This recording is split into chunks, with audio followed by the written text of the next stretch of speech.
بسم اللہ الرحمن الرحیم۔ معزز خواتین و حضرات، السلام علیکم ورحمۃ اللہ وبرکاتہ۔ کسی بھی فوت شدہ لڑکی یا لڑکے یا مرد یا عورت کے ماموں کیا ان کی وراثت کے حقدار ہوں گے؟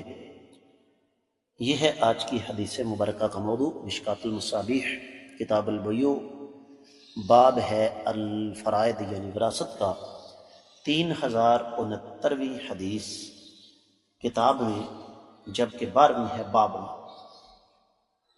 الفاظ سماعت فرمائیے گا۔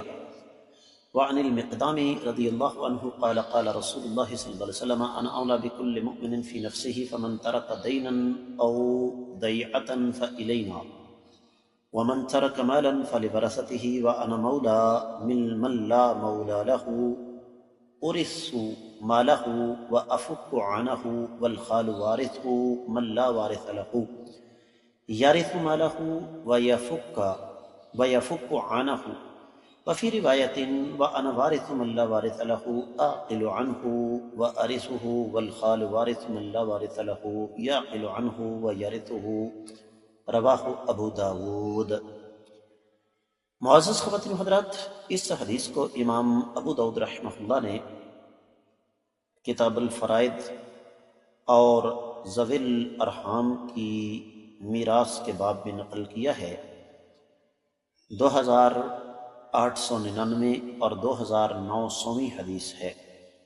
سنن ابن ماجہ میں 2738ویں حدیث ہے۔ شیخ البانی رحمۃ اللہ علیہ اس کو حسن صحیح کہتے ہیں۔ شیخ زبیر علی زئی رحمہ اللہ نے اس کو حسن قرار دیا، پر صحیح بات یہ ہے کہ یہ حدیث انشاءاللہ قابل حجت ہے۔ ترجمے کی طرف بڑھتے ہیں۔ سیدنا مقدام رضی اللہ تعالیٰ عنہ سے روایت ہے، فرماتے ہیں کہ آقا علیہ الصلوۃ والسلام نے فرمایا، میں ہر ایمان والے شخص سے اس کی جان سے بھی زیادہ قریب ہوں۔ جو شخص قرض یا اہل و عیال چھوڑ جائے وہ ہمارے ذمے ہے، اور جو شخص مال چھوڑ جائے وہ اس کے وارثوں کا ہے، اور میں ہر اس شخص کا ذمہ دار ہوں جس کا کوئی ذمہ دار نہیں۔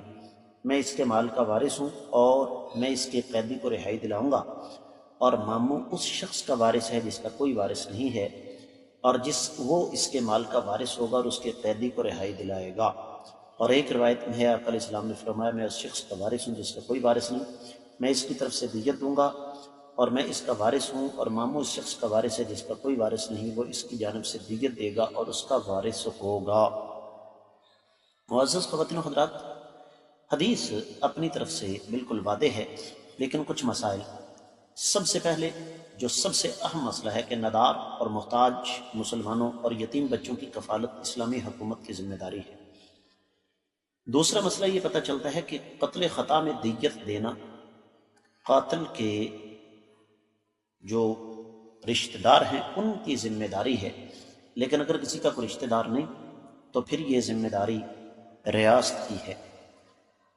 اور اس حدیث سے یہ بھی پتہ چلتا ہے کہ چونکہ وراثت میں 3 کا عدد بہت اہم ہے، تو ورثاء کی 3 قسمیں ہیں: اصحاب الفرائض جن کے حصے مقرر ہیں، اسبا، اور پھر ذوی الارحام۔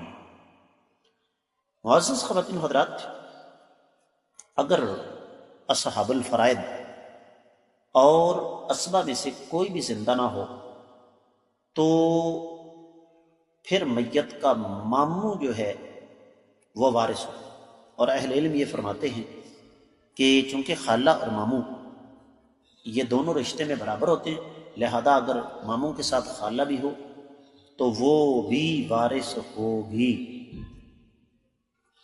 تو اس حدیث مبارکہ سے ماموں کی وراثت جو ہے وہ ثابت ہوتی ہے، خالہ کی وراثت جو ہے وہ ثابت ہوتی ہے۔ میں امید کرتا ہوں کہ یہ حدیث آپ کو اچھی طرح سمجھ آ گئی ہوگی۔ آپ لوگوں سے خصوصی طور پر گزارش ہے کہ ان اسباب کو صدقہ جاریہ سمجھ کر زیادہ سے زیادہ آگے نشر کریں۔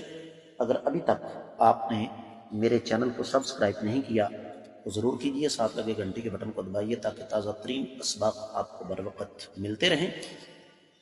کامنٹ سیکشن میں آپ کی طرف سے محبت پر پیغامات کا میں ہمیشہ سے منتظر بھی ہوں اور شکر گزار بھی۔ اس کے ساتھ ہی آج کے سبق سے دیجیے اجازت۔ السلام علیکم ورحمۃ اللہ وبرکاتہ۔